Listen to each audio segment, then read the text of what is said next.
series that right now is looking pretty intense is actually the Mavs Clippers.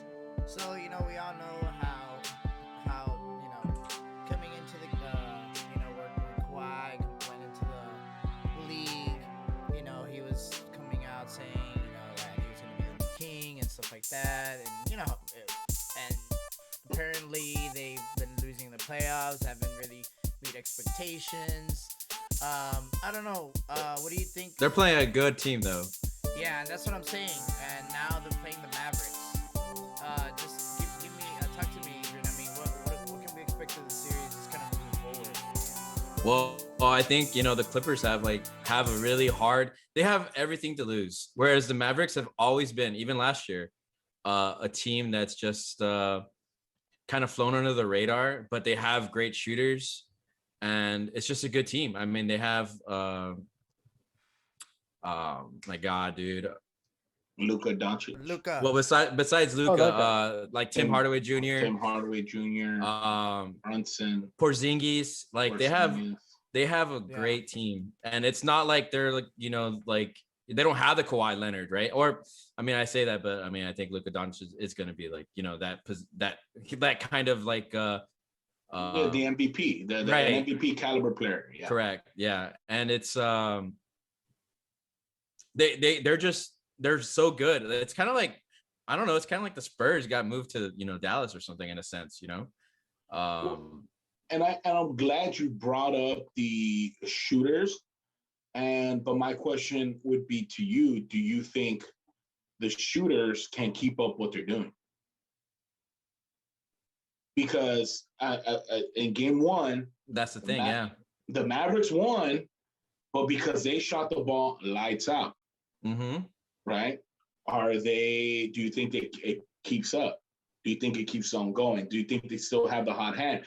Because what happens if they go cold? Right. Yeah, I think it's like in terms of how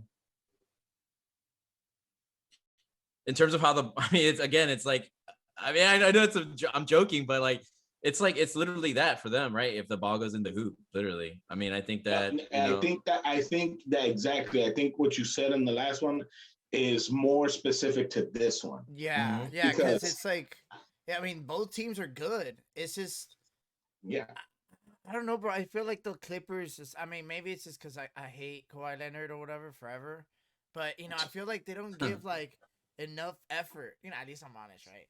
I feel like the effort is not there. It's not there, but it's like kind of like, nah, dude, we're the Clippers. We got talent and stuff. I think, and no, it's passive, it's you're saying it's like, okay, we're the Clippers, we're really good. Come on, let's just beat you and we'll move on. It's already for sure. It's a certain thing that they're gonna do it, but. No, you're right. I agree with you. And that's why I asked Adrian.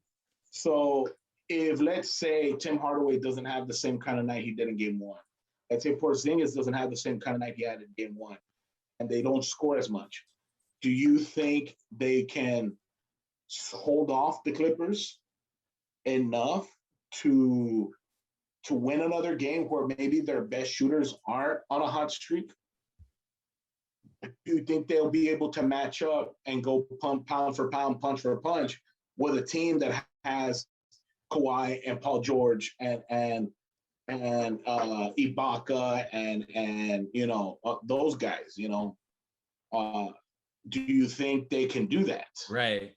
And it's funny because it's kind of similar to Dirk Nowitzki and the Mavericks, right? Where they kind of had the similar situation where it was if Dirk's on, it's over. I mean, in a sense, you could just feel the dread of players where this guy's just not missing. And it's kind of the same situation where it's if that keeps happening and they're just hitting their shots, and it's weird because with Dirk, at least you could be well, he's going to do it. And you wouldn't be asking that question of exactly. Could they do that? But I don't think they have another Dirk or somebody like that. Right. And I mean, maybe, eventually, if, Luka keeps continuing and, and is unstoppable in that terms of jump shot, then so okay, let me ask you this: like, what does Luka need to become Dirk Nowitzki like? I mean, I know I'm asking much, right? Like, he's one of the best to do it and stuff like that. But just to kind of take up on that role, where technically he is a franchise player because he is, right? But like, kind of like grab it, What do you think, Tosco? Well, let me ask you this: How long did it take? How long did it take Dirk Nowitzki to win a championship? Forever. Wow. Later part of his career. I mean, it took forever, right? He never. And not only did it take forever, he didn't really have good team. I mean, let me back up. He did have good teams. It was very competitive, bro. Well, I mean, sure. No, I agree. It was super competitive, but the West will always be competitive.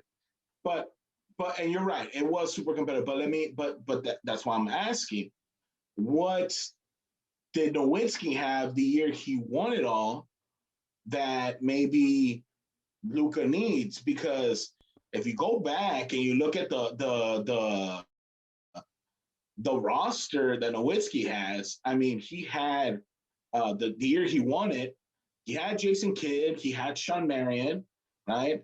He had Jason Terry, Jason Karan Butler. Yeah, I mean, he had Tyson Chandler, Brandon Haywood. He had a lot of pieces that were real good, and I think they were above average. Like Karan Butler was a real good player. Yeah. Say what you want, but he was real good. Of course, you had Jason Kidd. You had Jason Terry. I mean, Tyson Chandler was an all-star, right? Yeah. I mean, yeah, I believe he was, right? Yes. Once upon a time. Yeah, he was. He was an all-star. Defensive player of the year. I mean, don't get me wrong. I mean, he had some guys that were, above just a role player. They were actually real good players at their position. Does Luka have that now? No. Is Tim Hardaway a player that you give the ball to every night and he's going to put up 20 to 30? Is Porzingis going to take over? Because that's what Porzingis is supposed to be. Yeah, right. Porzingis is but he hasn't done it.